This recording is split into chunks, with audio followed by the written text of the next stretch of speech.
For our top story this hour, we check in with the Middle East. Syria is now issuing a stern warning toward Israel and threatening to strike Tel Aviv airport. The threat is seen as direct reactions to strikes by Israeli forces around the vicinity of Damascus International Airport. Syria's permanent representative to the UN, Dr. Bashar al-Jafari, spoke to the UN Security Council Tuesday, urging Israel to stop their continued attacks. He went on to say, is it required to draw attention of the war makers in this council by exercising our legitimate right to defend ourselves and respond to the Israeli aggression on Damascus International Civil Airport in the same way on Tel Aviv Airport. Now, airstrikes near Syria's busiest airport have become a norm for the Israeli Defense Forces. Just last month, a former IDF chief confessed to conducting a large-scale bombing on the country for years. So joining us now to discuss, friend of the show, former Pentagon official Michael Maloof. So Mike, Syria's UN ambassador Bashar al-Jafari, he obviously denounced Israel's military operations in his country against what they claim are Iranian targets, pondering whether Syria should retaliate by striking Ben Gurion Airport in Tel Aviv. What do you make of that sort of rebuke and that sort of language? Well, I think they're heightening, the tensions are heightening, and there's no question about it, and Israel is actually provoking all of this for its own political reasons. But I think that what I think is going to possibly happen is that Syria is going to, in showing some restraint, wants to take this to the UN Security Council. If they decide to do nothing, then I think the gloves could come off. I think that the Syrians and they have a legitimate concern because they are being attacked and in civilian areas, unprovoked in many respects. But what could occur is that we could have attacks on Israeli aircraft, perhaps and potentially over Lebanon. Can certainly get very ugly, but in fact, that's where the missiles are being shot from. The aircraft are flying over Lebanon with impunity. Unfortunately, or maybe fortunately, however you want to look at it, the Lebanese do not have ground-to-air missiles, and they have been very restrained themselves in attacking those aircraft. Even their airspace has been violated by the Israelis in order to make their political point against Iran. So obviously the Lebanese must be very nervous right now. Jafari also asked the UN to adopt measures to halt Israel's actions.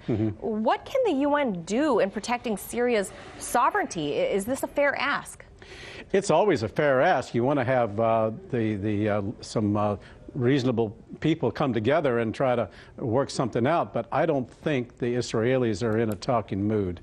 And anyway, if there was any resolution that was offered, it would be vetoed by the United States, particularly since it would be against any further Israeli actions. The United States certainly would veto it. Well, then who's going to hold them accountable? Well, I think it's important politically and for the optics to show that the restraint that Syria is trying to show and going to the UN, trying to resolve this peaceably, and then it's up to Israel on what the response will be.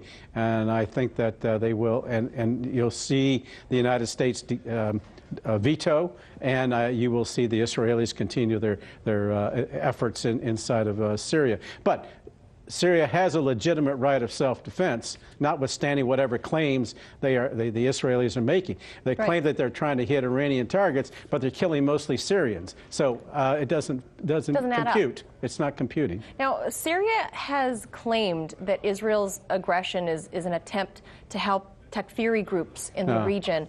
What can you tell us about that? Well, it can.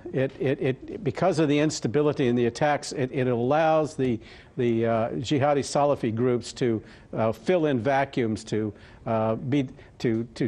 fill in while the government is distracted away from trying to take back their country and resume normal activities. So.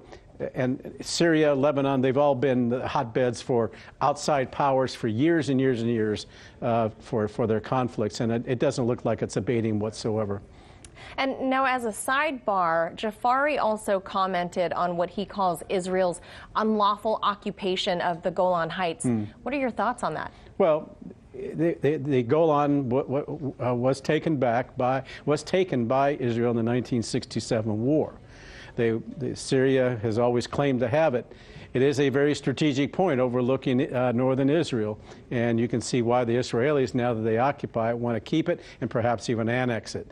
That's going to be one of those, what we would call a frozen conflict, and I think that's going to go on and on. That'll probably be one of the last things that Israel ever does, is give up the Golan. So for right now, Jafari's words, you say it's fair? Yeah, yeah. Simple as that. All right, we'll leave it right there. Sure. Thank you so much for sharing your expertise with us. As always, Michael Maloof. Hey YouTube, thanks for checking out our channel. We hope you enjoyed the video. We have tons of content for you just like this. For more of RT America's one-of-a-kind news and analysis, be sure to subscribe and never stop questioning more.